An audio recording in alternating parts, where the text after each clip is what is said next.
Hello, everyone. Today we have a fun episode, kind of a different venue for today. We're going to be talking about the House of the Dragon and how it relates to Star Wars. And today we have an awesome guest with us. Jake, do you want to introduce yourself? Yeah, thank you very much for that. I appreciate that. What's up, viewers? Sorry for the delay in this. Don't blame the host, though. You can blame that all on me. But I'm happy to be back. Love this podcast. Yeah, absolutely. Last time we had Jake on, we talked about a book, and today we're going to be talking about a substantially better book than than that one and the show that it spawned. So excited to have you back, Jake. Thank you. So, I guess this might be similar to our 101st episode where we asked what Star Wars can learn from Dune. Maybe this one you could title it What Star Wars Can Learn from House of the Dragon, or maybe it's not really a versus situation, it's more of a comparing situation, if that's any different. But I don't know. What do you guys, if you guys had to describe what Star Wars was, how would you guys describe it? We can go Jake first and then Brian. Sounds good. So, Star Wars for me was just kind of a simple, like, sort of hero's journey tale that used science fiction to enhance it and whatnot. And it was a very, very good example of how to make a really relatable family story into something epic by the imagination of George Lucas and all the directors that came with the original trilogy. Yeah.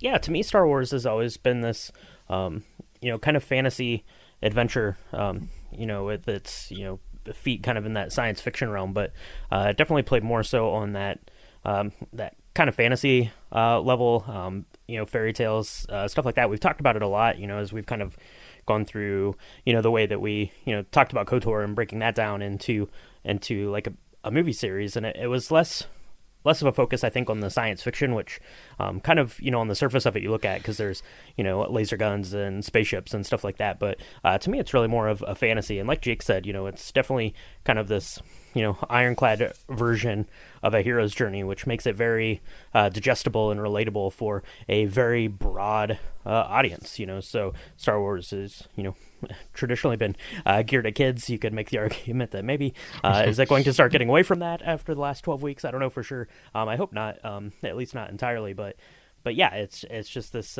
very epic adventure to me. Yeah. For me, Star Wars is similar to how both of you see it. I see it as a sci-fi fantasy space soap opera.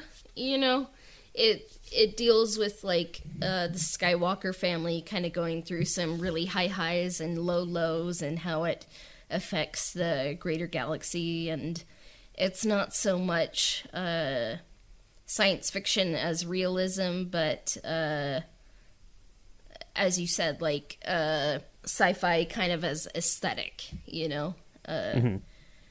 And then kind of partnered with that question, I don't know if we should call it Game of Thrones, A Song of Ice and Fire, or House of the Dragon, or the G.R.R. Martin universe, which is hard to say, because I get J's and G's mixed up sometimes, but what would you guys call that universe, and how would you describe it? I guess I would call it just a simple the dragon universe, I guess, Like because that. because that's what drives all the people to the seats in front of their TVs to see those big giant dragons and explosions and all that. No, but what the universe means to me is something, I guess, more of a hardcore focus on like destiny and lineage and family, but in a more like consequential sense, and also just like in general like a more R-rated sense, because there's a lot of nudity and whatnot Yep. in the series, and Very, very different from Star Wars, but also kind of similar in that the family is kind of the center of the focus at the end of the day. Yeah, that's a good point. It really is kind of heavily focused on you want to say family, and you imagine that as like a caring like family unit, and that's definitely not the case here. No. It's more of a dissection. I mean, it's still a fantasy tried and true, right? You have swords and the dragons of it all, of course, but yeah, at the end of the day, it's kind of really kind of a dark examination of those different family units, I guess, and political ideals. I think of Game of Thrones as kind of like an antithesis to what Lord of the Rings was, where it's kind of on the flip side, whereas Lord of the Rings is very hopeful and joyous, ultimately, and banding together. This is very much the opposite of that. It reminds me a lot of ways and like what was done with like The Watchmen, and versus adverse to comic book characters, Superman, Spider-Man, stuff like that. So yeah, it's you said it right, Jake. It's very much a gritty ludity. I don't know, is ludity a word? I don't know, but I like it. I like the way that sounds, and yeah, it's a really great fantasy It's world my made-up to word for the podcast. to explore. Hey, that's okay. That's okay. Made up words are okay with us here for sure. But yeah, that's kind of how I see it. What about you, Cassia? I guess I will call it the Game of Thrones universe. And it kind of seems like it's based on history and like historical texts and different folklores and like the folklores of history, not like elves and stuff. It's kind of like the history books, but written like four generations later. So it's more of the like bombastic kind of like what inspired the Red Wedding, rather than like probably the real causes of it. Kind of the more dramatic, kind of more interesting history, and it's kind of like maybe the grown up, maybe to an extent where it may not be realistic, where it's kind of more like dark and gritty to the utmost level, kind of like that grown up answer to Tolkien and other authors. So I guess that's how I kind of see the Game of Thrones universe. I have to admit, I haven't read the books. I primarily have just seen the show, so I might not be as familiar or as knowledgeable, but that's how I interpret it. Like, yeah, I totally agree. And you touched on something that is also an interesting part of and the Game of Thrones universe in general. Is that a lot sorry, in today's culture, like we're so used to just seeing supernatural movies, fantasy, sci-fi, and whatnot, that anything space is kind of like the audience kind of already knows like the rules, basically, and world building is kind of set to the side. But I love that the Game of Thrones universe takes its time with that stuff, and it really gets you invested with its world, not just with the costume and set design and with the acting and all that, but also with the lore behind it, and also even the language. I absolutely love the Elven language, and it was something that I'm so not used to with fantasy, but I really ended up coming away from it with a happy experience. Yeah, sure. I wanted to touch on something you said, Cassia. This reminded you more of like a history text. There's a really great line from the TV show Community, which everyone should watch because it's hilarious and amazing. But one of the characters, I think it's Donald or. Yeah, Donald Glover, I think, says if I wanted to learn about history, I'd watch Game of Thrones, which I think is really funny. But to touch quickly on the book, I've never read the book either, so I'm not speaking from my own experience, but from what I've gathered about the book, I think that's told kind of linearly as a point of view, and then you basically go back and you see it from the point of view from another character, so you're just basically just rehashing the same story over and over again as you're seeing it from the different perspective of all of the characters. So yeah, just something to keep in mind if you're trying to wonder about the differences between, kind of the book and then the HBO series that we ultimately got. Yeah, and I mean, kind of talking about the Elvish language as a little sidestep here, but I just finished the Tolkien family exchange where he wrote letters as Father Christmas, and it's funny because like Tolkien was so into languages, and like even in little exchanges as Santa to his children, he was creating languages there, and they say like the only person who really could have written Lord of the Rings was someone who studied language as profusely as he did. So, language tidbit, which Lord of the Rings does not have language really, but Game of Thrones certainly does. It does. It has very, very adult language for sure. Yeah.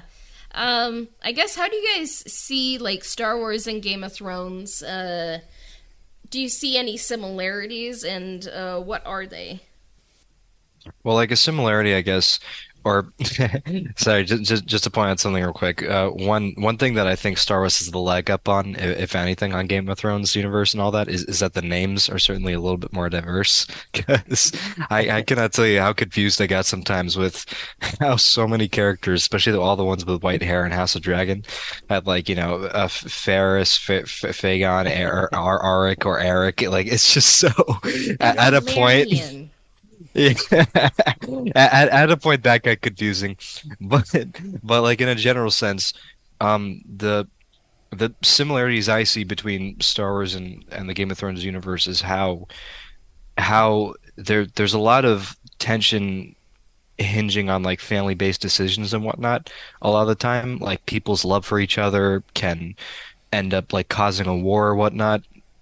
Like there, well, also in House of Dragon, when there's like discussion of an open relationship between two lovers, like that kind of just brought me back to how um Anakin and Padme just sort of had to keep the relationship on the down low, or else dire consequences could happen. Like little things like that sort of made me think like, aha, here's a similarity. Yeah. Yeah, for me, the big similarities, they don't even come necessarily in the storytelling or the structure or, really in any of the movies. But you have something like the Game of Thrones, which is, a series, a book, a story that's basically set during this time of war, and a lot of it is really dealing with these, political leanings and, bending the knee and stuff like that. And for me, the best parallel I can kind of draw are to look back at the Clone Wars episodes where you have similar sort of things going on, where you have these different planets and peoples, and whether they're going to stay loyal to the Republic, whether they're going to go off with the Separatists, whether they're going to just ignore all of that, and the war shows up anyway, which is something that we see time and time again over the course of the story of Game of Thrones, and now as we're getting into kind of this prequel area of House of Dragon to a similar kind of thing. People are just getting dragged into this in the name of the king, whether they really want to or not. And I see the most similarities, I guess, within the realm of the stories we learned from the Clone Wars. Yeah. I guess I do see similarities with Star Wars and Game of Thrones, but funnily enough, I think I see more similarities between Dune and Game of Thrones, because it seems like it's kind of like all about warring noble families in Dune, and that's kind of what happens in Game of Thrones. But I think what kind of ties Star Wars and Game of Thrones together for me is like it's kind of the examination of family, for better or worse, and some of the powers that like they're allied against, and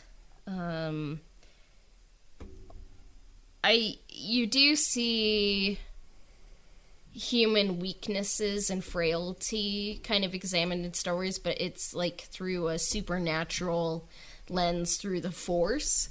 But in the Game of Thrones universe, it's kind of more that realness kind of inspired by like the history texts and all of those and stories, I would say. Because like, for example, like Robert's Rebellion kind of reminded me of the Battle of Troy and the abduction of Helen and stuff. So that's kind of based on like some legends and stuff. But then you have like some historical instances. I think it was the Black Dinner or something inspired the Red Wedding. So kind of like that. But kind of speaking of Star Wars, like, would you guys say that Star Wars is critiquing anything, or is a cautionary tale, or is it more just like kind of hopeful and genuine? What do you say? I would say that it's kind of both in a way because there are a lot of Star Wars properties that are made by very different people, and the first thing that comes to mind as a critique in the Star Wars universe is definitely KOTOR 2, because especially following KOTOR 1, it just seems like a giant critique of just not just the universe that KOTOR was set up in, but just Star Wars in general. And that comes to mind as the biggest critique. And the cautionary tale, yeah, I guess you could call the biggest cautionary tale was the prequel trilogy. And that to me are those like two big examples of what you just said. Yeah, that's a really good parallel there with KOTOR 2. Obviously, you look at Star Wars and you see the hero's journey. George Lucas, is studying the rulebook from Joseph Campbell, to a T and telling these stories. But yeah, I mean, there's our cautionary tales, and I think Lucas really wanted to focus on those. I mean, obviously you have the big one with Anakin, but really I think you could take a cautionary tale from any of your kind of villains or bad guys, so to speak. We just got a really good glimpse of a cautionary tale in the Tales of a Jedi series that just came out on Disney Plus with Count Dooku there. So I do think that there are some cautionary tales, but I think they're primarily wrapped up within this hero's journey as kind of a counterpoint to the hero more so, whereas something like Game of Thrones, House of Dragons seems to just be a revolving door of cautionary tales. So I don't think I definitely don't think that they're one for one, but I do think that there are some kind of similarities in a few of the characters' story paths. You can make kind of parallel between Anakin and Daenerys' story, and ultimately I guess you could look at it and say Anakin's making his choices for love, and Daenerys is doing her making her choices more selfishly. But was Anakin really doing it for love, or was it more selfishly? I don't know. That's where the lines get a little bit blurred, but I think that there are some cautionary tales to find within Star Wars. Obviously Anakin, Darth Vader being the big one, but I think there are some other ones there too. If you look, and then Jake nailed it. KOTOR 2, obviously, the Mitra Surik is a super good cautionary tale if that's your jam. So Yeah. Oh yeah, I absolutely agree. Also on just the revolving door of cautionary tales of Game of Thrones, because in a general sense, that universe is a lot like it just inspired by the noble status of families and like how family like was just another way of like having the class system in those days, whereas Star Wars in a sense family is important, but it's more of the power within and not so much like family status unless you go to a specific planet or something. yeah, Yeah. for sure.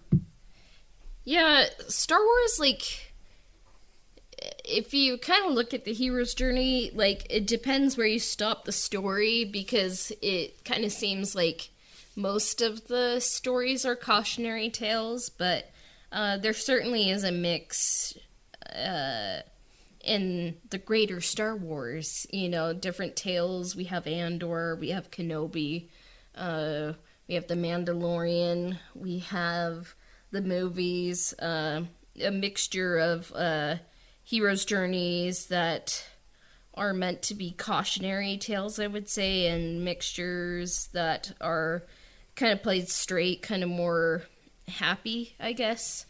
Hmm. So I Andor in don't, particular, yeah, yeah, is kind of like the latest critique, I guess you could say, just because it covers a lot of real world, like, uh, kind of personal holes that we find ourselves in that are kind of never ending loops of just boredom and idleness, like with the Empire in particular. But that's a whole nother topic. yeah. I mean, kind of talking about Andor, I think like Andor, Cassian is okay kind of being the hero in the background, and that's kind of the hero that the galaxy needed. But I think like Cyril would rather be at the forefront rather than behind the scenes Definitely. for the Empire. Hmm. So it's just kind of interesting to kind of see that. So like Star Wars, like I'm like I don't know, IDK. It has a mixture of cautionary heroes' journeys and played straight heroes' journeys, or the adventurer's quest. So it's more inclusive, but I guess like following that up, like this is kind of like an obvious question, maybe, but like, is the Game of Thrones universe a cautionary tale, or maybe I should say, like, how would you say the Game of Thrones universe a cautionary tale? Like, who do you think he's critiquing? And you can like say anyone. To answer that, I would say like it's while it is like first and foremost a cautionary tale, it is kind of a critique in and of itself of that system of like the class system and whatnot with the families. Like Damon comes to mind as like the like purest example of a critique just because of how bombastic his character is. Speaking of, I love Matt Smith. I I was just like drawn immediately to him, seeing him in this universe, and I was like, wow, why isn't he? I mean, he was in Doctor Who, yeah, but well, why wasn't he doing like more fantasy stuff? Like to me, this is where he really shines, and his character is just the first thing I think of. Yeah. Yeah, to answer your question of if Game of Thrones is a cautionary tale, Cassie, I will say yes. I will. I will agree with that statement. I think that it is for sure. Yeah, obviously it is, and like I said, it's kind of a revolving door of cautionary tales, really, because you can really kind of break down, any of the characters and look at them within.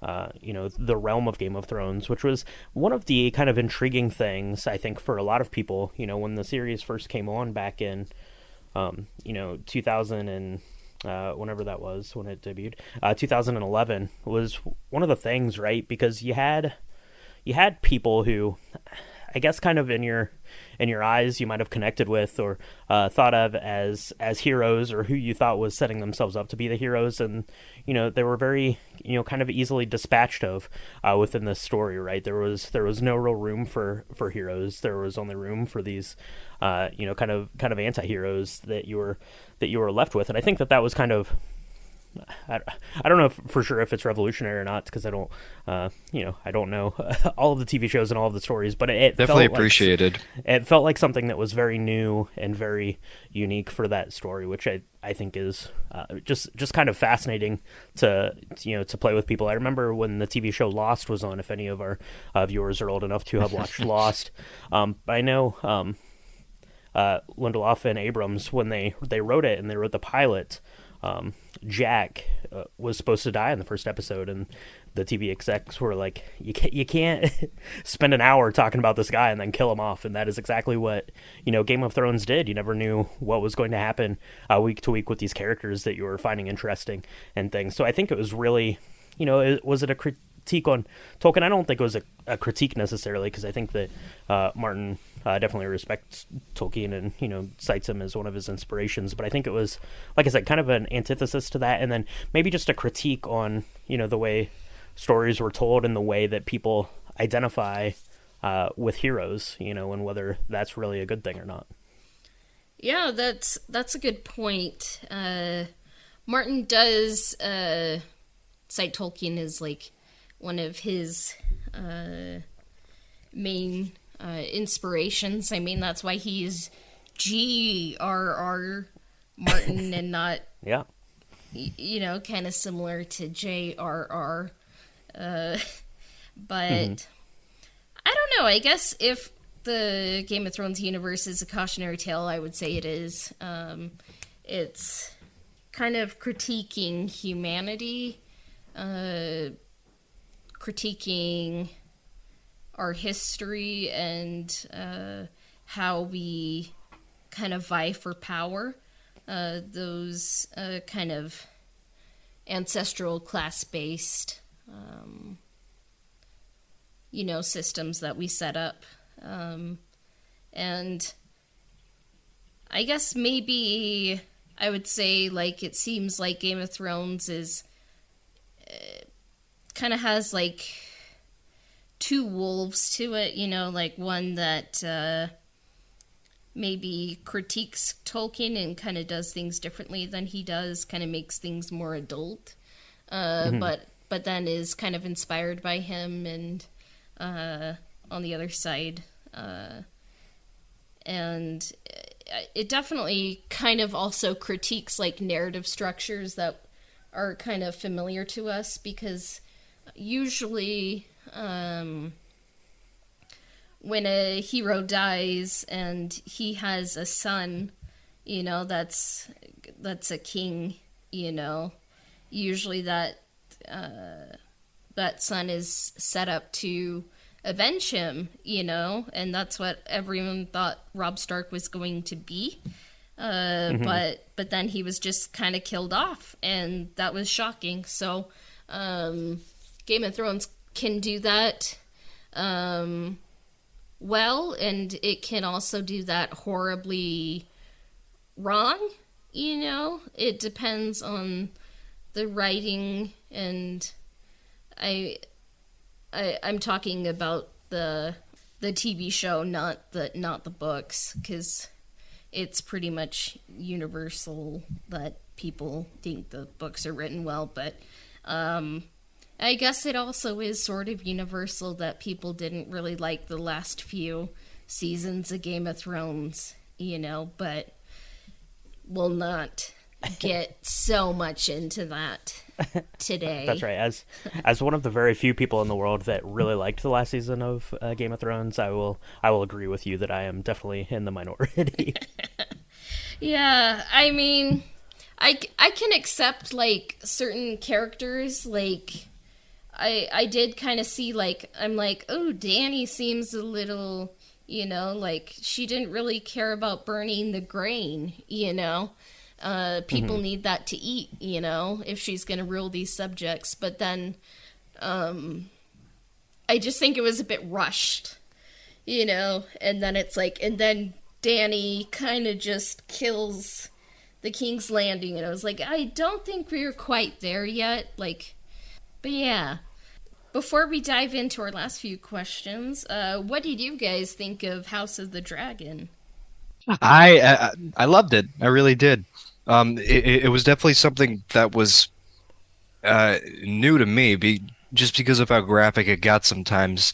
I mean, as a relatively young guy with no kids, the whole baby making stuff, like, that was all okay. Wow, this is new. This is something I'm gonna have to get used to. But it didn't like detract or anything. It just kind of cemented how brutal this world is. And along with that, I love the characters, I love the world, and it's kind of like my door into this universe, and I'm so happy that it was House of Dragons that got me into that.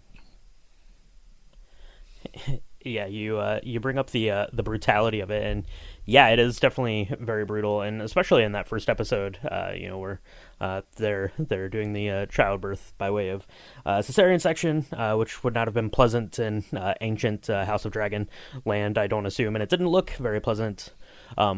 So one of the things about Game of Thrones as a series was that it was very violent. It was very bloody. And when I was watching the first episode of this, I'm like, I'm like, they're really like doubling down on that. I don't know if I'm really that interested in watching this 3 years removed. So there was that, but quickly got over that. I think that the violence level actually tamed down a lot after that first one, which I personally found to be okay. I think that there's definitely a time and a place for stuff like that, and I didn't want it to get in the way of the story, and I don't think that it did, very much like you said, Jake.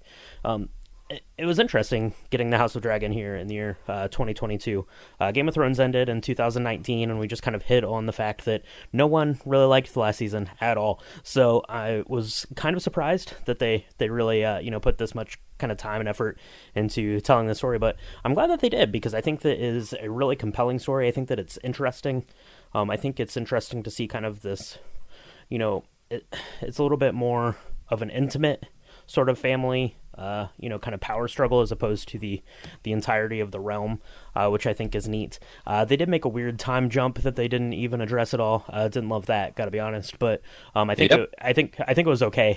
The actors in this thing have been fantastic. Will it live up to like the critical acclaim that Game of Thrones did? Probably not. I don't think anything ever will. Game of Thrones won like 59 primetime Emmys, which is a lot. So I don't know, but I think that it is a really good story and really compelling, and I'm glad that they decide to go back to Westeros and tell us some more of these stories, and I think that is really cool. And one other quick thing to say, sorry, before you go, Cassia, is that House Dragon is also a perfect like jumping in point for the viewers listening. Like if you're worried about all the background lore, like you feel like it's a comic book series, you got to catch up. You don't. House of Dragon is a perfect way to get into it, being that it's a little bit removed from the main universe. And another thing too is that all of like the effects like also hold up really, really well, which is something that like feels like it's a given these days, but I always appreciate it when a film or TV series or whatnot really takes the time and effort and makes everything look convincing. Yeah, I mean, I came to House of the Dragon after seeing like the end of Game of Thrones, and even though I was kind of more on board with the story kind of surrounding the last few seasons of Game of Thrones, I wasn't a fan of the execution, and I was just very hesitant to, I'm like, do I want to get back into this universe again? Like, is it viable? Do I want to? And then I watched the first episode, and I was just blown away by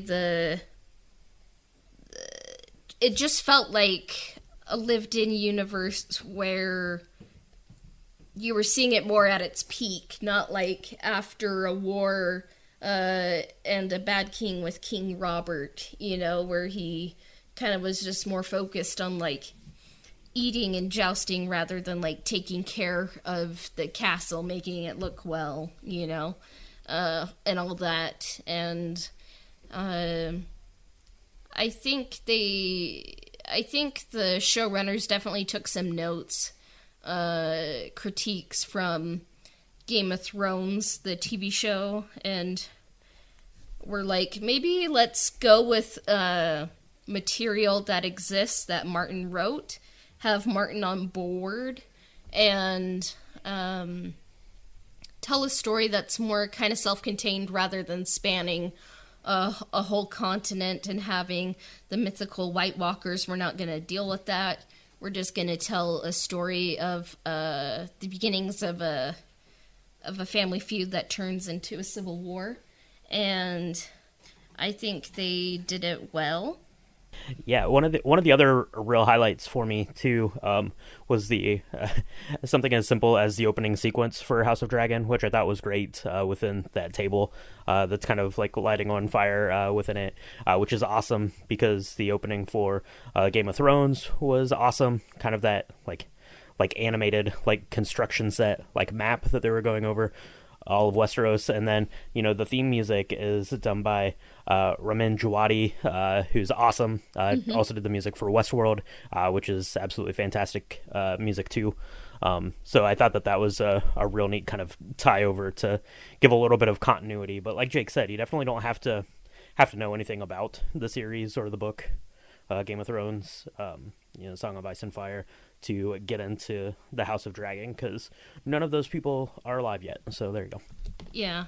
And I guess that's why I'm drawn to Knights of the Old Republic, is so you don't have the whole baggage of the Skywalker saga, really. It can be its own thing, and you don't, like you said, Jake, it's a great entry point for more viewers. You don't have to know the whole Game of Thrones story and be invested in that. It's a great entry point for more viewers, and I just enjoyed it. And some more book details kind of made it into the show, which I loved, like the winged helmet, that you see Matt Smith's Daemon wear. I thought that was cool. And because, no one really wore helmets in Game of Thrones. And I was like, do they just go into battle waiting to be decapitated?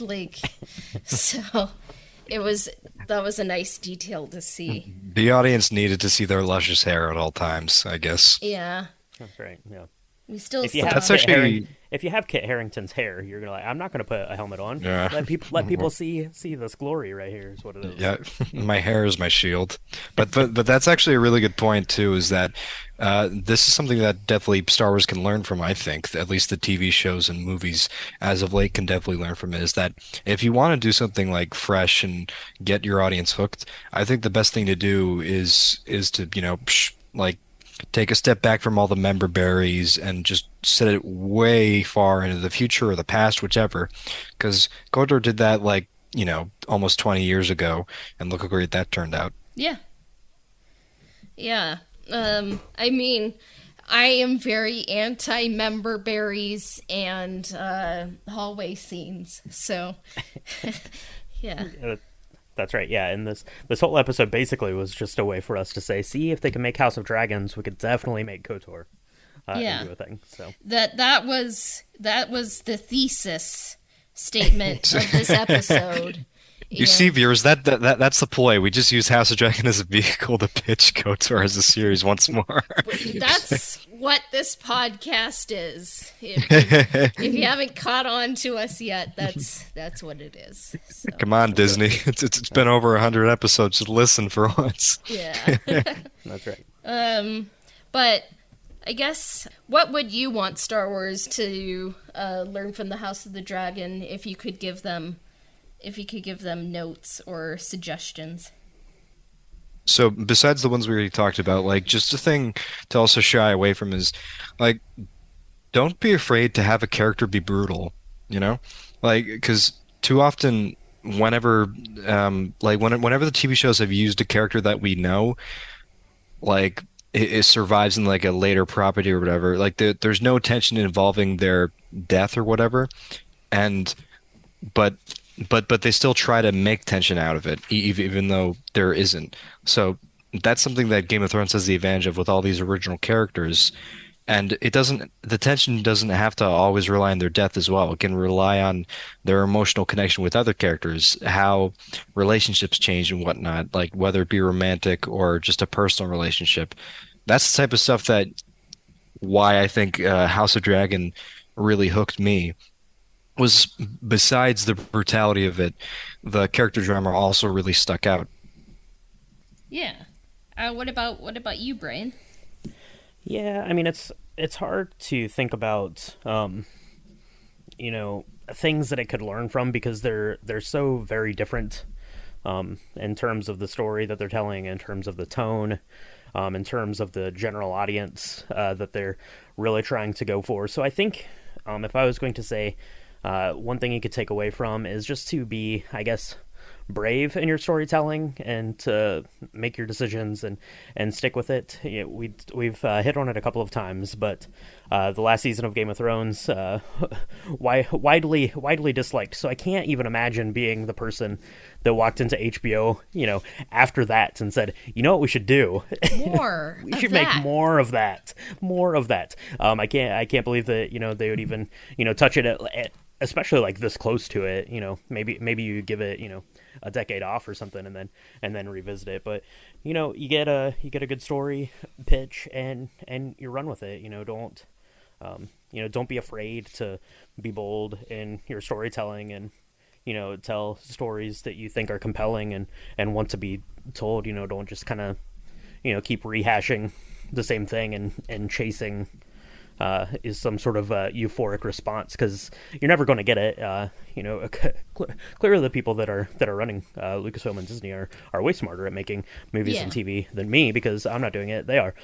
But yeah, like I said, you're chasing some euphoric response. You're definitely not going to get it, and I would think that they have to realize that. So yeah, just be bold, take chances, and tell stories that you find compelling versus telling stories that you think will fit in the confines of what a Star Wars should be. Yeah. I mean, here are my grand notes that, will be listened to all over the world. No, just kidding. But these are just some things I wrote down. Put the money on the screen, some parts when I was watching Kenobi, I was just like, I think they're filming this on a golf course. Yeah. I think Disney can do a little bit better than this, personally. And kind of a follow-up to putting money on the screen, like, I think Star Wars is at its best when it's a mixture of CGI and practical effects, so the actors aren't lost. But, Star Wars usually pushes the edge forward, with the CGI, the volume, all that. And I think, Star Wars is at its best when it leads technologically, but the actors still have things and the audience have things to connect to. Great characters, and telling a good story, and I think sometimes it helps if there is pre-existing stories when people are writing to kind of connect with, and for example, KOTOR, the story exists, writers could have a field day, adapting that, and I won't toot our own horn, but and and also having a new starting point, so viewers aren't expected to know this, Yeah. I mean, the Star Wars movies will always be there, but when it comes to Star Wars, maybe rather than expecting people to have watched movies that are almost 50 years old now, episodes 1 through 9, what if we start a new saga or a new whatever you want to call it, because Game of Thrones it doesn't expect you to have watched Game of Thrones. They're just giving you House of the Dragon, which is far enough removed that you can just enjoy a new story without having to Spark Notes or Wikipedia and be like, what happened in You don't feel like you got homework. Yeah, because homework lore stuff, I'm kind of not a fan of that. Just to be look at what I know, even though probably I'm saying that, so it's kind of hilarious to hear me say I don't want to show off, Yeah. So No, but you're absolutely right. It's a hilarious point that has merit, because the show itself should make you want to do your own research or whatnot. The research shouldn't have to come first, and then it's okay, now I can watch it. Yeah. That's, I think, the confusion that people have with what like what should be expected to come in, because like a lot of people nowadays, I think Disney is sort of like primed viewers to expect cameos in a way, because so many people I've read have, when they reviewed Andor, they were like, okay, when does this character show up, or when does this character show up, you know? Just Yeah. they wanted it, and it's a shame. Yeah, and I think you want to have your barrier to entry as low as possible because that's how you grow and expand the brand and the viewership and the number of eyeballs that are watching your thing. And I think that's why The Mandalorian was so successful, because it didn't rely on that when it first came out, right? It was in the Star Wars world. These were familiar, settings and kind of rules and building blocks that the Mandalorian story was being told. But I think that's, part of the reason why it got this big, huge following. Obviously, Lil Grogu, Baby Yoda, certainly helped with that. But it made it easier for people that weren't fans of Star Wars to get in to see it. And now it's kind of turned that page where it's turning more into, oh, remember this character that was from that show that you never watched? Yeah, that's who that is. So it's a lot of stuff like that. But I think that that did a really good job, at least up front, of setting the tone for what a Star Wars TV show could be. And, that's a conversation for another day, whether we think that it's, still fulfilling to that. But yeah, make the barrier to entry very low. George Lucas, Tolkien, Martin did a lot of work to, create these building blocks to tell these stories and to build these worlds out. So use them and, come up with something new. Yeah, you're absolutely right. Like we're already seeing little crumbs of the potential of how good Star Wars, and how also how fresh it can be, and although they may be crumbs, that's still signs of good progress in a way, and it's stuff that House of Dragon is like it's already done, so that's why I'm like more hopeful now more than ever about the future of both these franchises. Yeah. And that's what Game of Thrones has always been about. Hope. No, just kidding. But, right. Yeah. Good closure. Yeah. But any additional thoughts we didn't tackle that you would like to tackle? Anyone? I think as far as the world of Game of Thrones and House of Dragon, I think, we talked about it, pretty well. Kind of covered, all the bases. We didn't do like a deep dive on the show, either, Game of Thrones or House of Dragon, but this is really just more a conversation, about a show that we found interesting and, kind of found some neat and interesting parallels, even though, the franchises are vastly different, but there's, everything is connected. It's like poetry, it rhymes. Yeah. That's right. Well, that was a really fun episode. Kind of, the gears were maybe different than the Star Wars KOTOR gears we usually talk about, but we found ways to bring them up. But thanks for coming on, Jake. If our viewers want to, did you have anything to pitch or promote, or if people wanted to get a hold of you?